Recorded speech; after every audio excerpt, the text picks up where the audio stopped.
You've got brothers and sisters that have not seen each other now in the 2.5, almost 3 years. This is amazing for me. This is where all my really, really good friends are. It's so nice to be back and see people I haven't seen from the prairies for ages. It's unbelievable to see the faces, to see the smiles, to feel the energy in the room.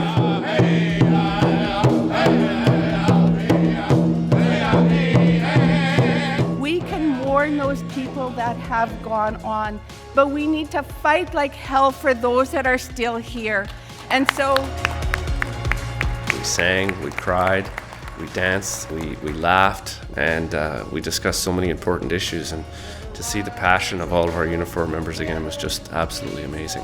It's just incredible to be able to hug people, to be able to, share those moments where you really don't get that same emotion over a video. And we started the work of beginning to plan and executing the largest boots on the ground campaign we have ever launched in Alberta to be ready to make a real difference in the next provincial election, whether that's in 2023 or sooner. Here comes Rachel coming in from Alberta. She's got Kenny and the UCP just dragging that province back years. So I want you to know that under a government, under our NDP government, working people and the unions that represent them will be treated with respect and with humility. We'll restore workplace health and safety committees. We'll put the worker back in workers' compensation. We'll bring overtime and holiday pay rules back in line with Canadian mainstream or better. And we will not ever let low wages somehow be sold as an Alberta advantage. We'll repeal Bill 32 and we'll respect your constitutional right to organize. When she started saying the bills that she was going to be dropping when she gets back in, I tell you, I was looking at the Alberta delegates sitting in the crowd, and man, they were ecstatic. Guess what? The workers are here. The collective agreement is here. We're not going anywhere. Get out if you don't want to pay the workers properly. That's the power that contract flipping legislation gives you. So we need it not... Well, I really think Gavin has done an amazing leadership job bringing our locals together and getting them to share their workplace fights. So, energy workers supporting education workers and, building that solidarity across the prairies has been incredibly important.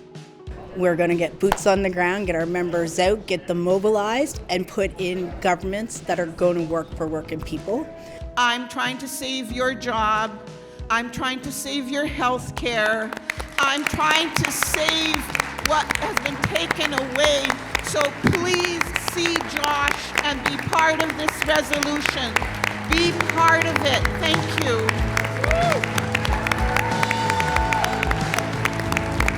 It is going to be a huge fight, and I'm deeply concerned about what's going to happen with any of us that are going into bargaining and having to deal with what Jason Kenney has dished out to us. So I'm extremely proud. I get goosebumps when I think about what our national has done to support us in Alberta.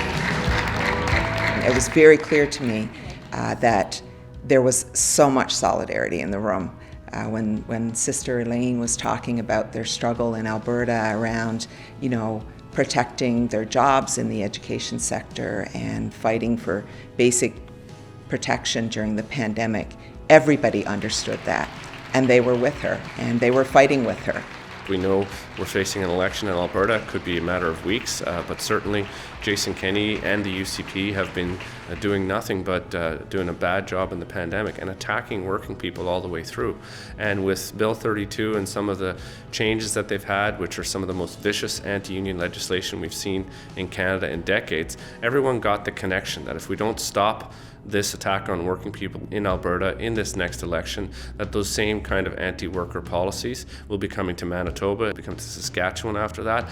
Being able to listen to Wab, being able to listen to Rachel, being able to hear everybody get mobilized and all of that, it's my passion, knowing that we're all together, we're all going to work hard on this. I have faith now a little bit more because right now we are still facing a lot of right-wing wind. And to see these politicians thinking that it's important to come to talk to us, it's because we're still very important. And I think we finally have a chance maybe to turn the wind around. There's an opportunity now, a huge opportunity, to win progressive politics again in both, Alberta and Manitoba particularly. I want the opportunity to come and speak to somebody in your workplace who doesn't think that politics affects them, and to help connect the dots to show how over the past 7 years in Manitoba, they've been made worse off, and not only been made worse off, they've been sold a bill of goods. They've been lied to by the right wing. Now is the time to bring people together. What I liked that he had to say was that he likes Unifor because we're a fighting union, and we'll stand side by side with them, and we're looking forward that he'll be the next Premier of Manitoba if Unifor has anything to say about it. One of the things people in this room are very excited about is anti-scab legislation. Yeah, I support it. I think it's necessary. In terms of the issue itself, I'm shoulder to shoulder with Unifor on that one. You've probably seen the federal Liberals and NDP entered into what's known as a confidence and supply agreement from now to, I believe it's 2025. It's a good thing for Canadians, and it's something that Unifor has been calling for directly since after the last election. They're spending hundreds of millions of dollars to run that camp in lost production to lock us out. But really the defining line for Unifor was everything that happened in places like Goderich and Gander, but also particularly in Regina, where everyone could see that bringing in scabs via helicopter so that the members were locked out in the cold. People came from across Canada. I think it really galvanized all of our members to continue to push for this. It was a big thing for me here. I know Unifor's got it. There's been movement on it, so the federal government is going to implement anti-scab legislation for us, and Unifor can take credit for that. I'm all for Wab Kinew being elected the next premier of this province, and I hope to God that he is. But he needs to remember also we need anti-scab legislation. Eminent anti-scab legislation in Canada is a victory for our union. It is a victory for our members. It is a victory for our members in Gander and Goderich and Regina, in communities all across this country, and we should celebrate it as such. But we need to put it over the finish line, and we're going to need all of your help to make that happen. Having launched the anti-scab back in 2021 at our PRC on VID, you know what? And then all of a sudden for it to come in, it does show that what we do matters. Here we are only a year later talking about actual federal legislation that is coming. And so this can be done. We can actually move forward on a lot of these campaigns. Our work matters, our union matters, and this is another great example of that. We've been fighting for this for so long, and to see this like little spark of hope right now is incredible. And now everyone is on board to continue to push to get anti-scab legislation at the federal level, and then, you know, in every province. Once you get it in one place, once you build that momentum, the sky will be the limit on this. We are not going to let the government take away publicly owned passenger rail lines in this country. We're the only ones fighting right now, and we're going to fight until the government changes their decision.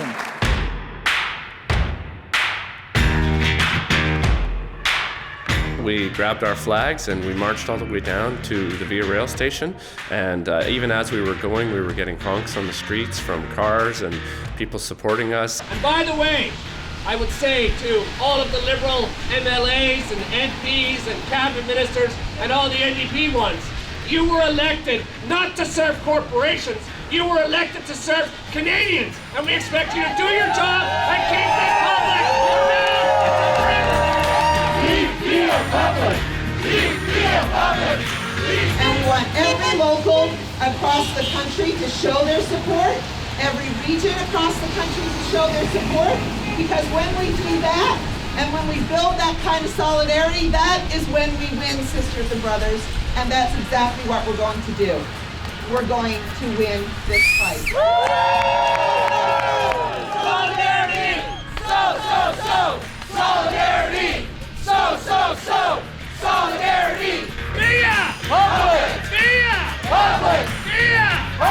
And we also know that BRL committees across the country were watching on Facebook. And so it was really great to hit the streets again with our Unifor brothers and sisters.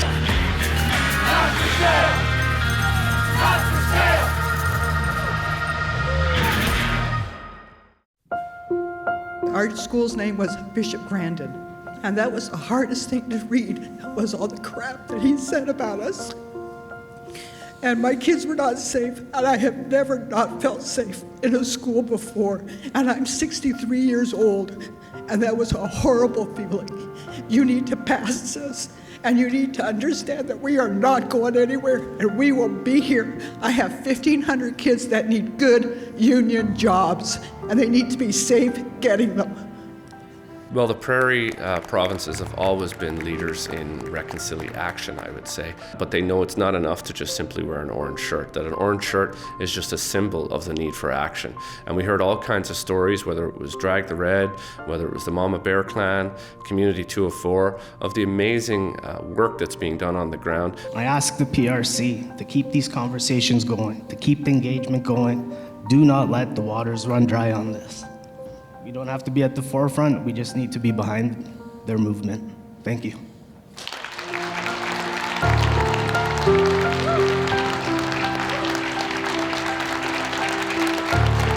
Our work isn't done, it's not even close to done. We're just scratching the surface, and I think my main objective wearing this orange shirt, as you can see, is just keep the awareness coming, bring some truth and reconciliation to the Indigenous people of our country. A lot of people have personal lived experiences, very painful experiences, whether it's their relatives, whether it's themselves personally. We saw delegates get up and share some really personal experiences, and they did that because they felt it was a safe space.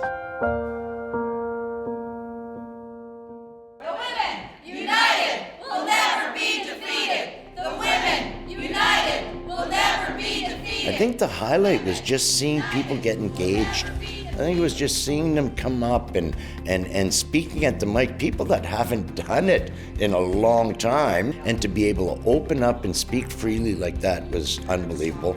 And I really want to thank and commend all of the members of the National Executive Board who changed their very busy schedules, came here on a moment's notice, and that's because we wanted to show everyone that we're united, that we're determined to be accountable, and we're determined to do the right things to move forward so that our members continue to have the trust and the transparency and the accountability that they deserve.